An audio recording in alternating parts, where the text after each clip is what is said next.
कुछ ज़मीनें ऐसी थी जिनका कोई वारिस नहीं था, तो उनको भी नजूल के रूप में ले लिया गया और अंग्रेज़ों ने उन ज़मीनों को इकट्ठा कर कर अपने पास रख लिया।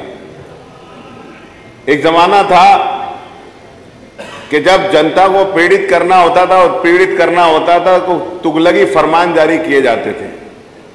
अब इस ज़माने के अंदर जब लोगों को पीड़ित करने का सरकार के पास कोई जरिया नहीं होता, तो विधेयकों के जरिए जनता को पीड़ित करने के लिए इस तरह के विधेयक लाए जाते हैं।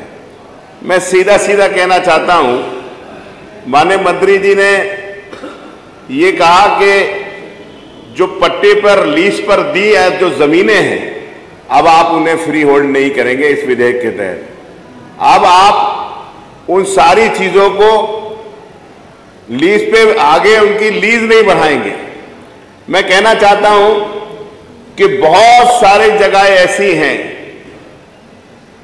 जहां जिला अधिकारी के कार्यालय हैं, जहां पर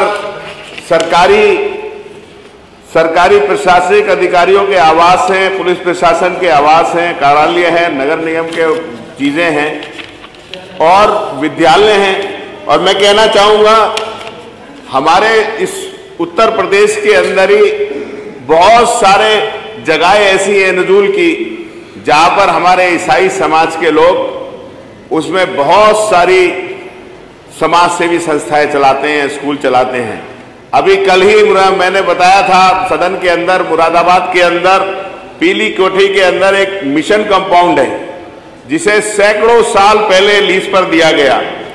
ईसाई समाज के लोग उसके अंदर रहते हैं, 3 कॉलेज चलाते हैं, mission inter college, Methodist inter college और बहुत पुराना चर्च है। कई जगह ऐसी है जहां पर मंदिर हैं, बड़े बड़े मंदिर हैं। मुरादाबाद के लाल बाग में काली माता का मंदिर है, नवाबपुरा में मड़ी वाला मंदिर है, जमा मस्जिद है, बहुत सारे धार्मिक स्थल हैं। इस विधेयक में आपने कहीं ये नहीं बताया क्या उनकी लीज या वो जो जमीनों पे बनी हुए धार्मिक स्थल है, प्रशासनिक भवन है या कोई ऐसी चीजें हैं, उन चीजों को आप लीज पे बढ़ाएंगे या नहीं बढ़ाएंगे या उनकी भी लीज खत्म करने का काम करेंगे। मैं ये कह सकता हूं साहब, कहते हैं बड़े बड़े भाषणों में कहते हैं मंत्री जी यहां खड़े होकर हम भू माफियाओं को खत्म कर देंगे, लेकिन मुझे लगता है इस विधेयक के तहत सरकार खुद एक बहुत बड़ी भू माफिया बनने जा रही है, क्योंकि ये शहरों के लिए लाया है और इसलिए लाया गया है कि ये उन लोगों से जमीनें नहीं लेंगे जो बड़े बड़े लोगों पे हैं, जो बहुत बड़े बड़े लोग हैं या बड़े बड़े ऊंचे लोगों पे असर रखने वाले लोग हैं, बल्कि उन गरीब लोगों की जमीन लेंगे जो बेचारे गरीबों लोग सैकड़ों साल से उसके ऊपर रह रहे हैं। और आपने कहा मंत्री जी, उसके अंदर आपने एक और लिखा है कि इस अधिनियम के अध्याय 2 के अनुसार नजूल भूमि घोषित करने के बाद गरीबों को पुनर्वास के लिए सरकार चाहे तो व्यवस्था कर सकती है।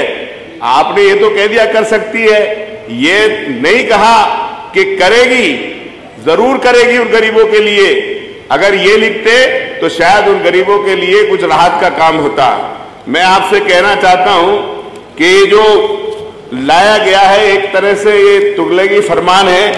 मेरा आपसे अनुरोध है कि उत्तर प्रदेश नजूल संपत्ति लोक प्रयोजनार्थ प्रबंध और उपयोग विधेयक 2024 को इस सदन की प्रवर समिति के सपुर्द कर दिया जाए, जो अपनी रिपोर्ट कम से कम 6 माह के अंदर प्रस्तुत करे, जिससे सभी लोगों को इसमें अपनी राय देने का मौका मिल जाए, जिससे सभी लोगों को इसे अपना विधायकों को और नेताओं को नेता लोगों को भी अपनी राय देने का हो, तब ये विधेयक लाया जाए तो मैं समझता हूं जनता के हित में होगा। आपका बहुत धन्यवाद।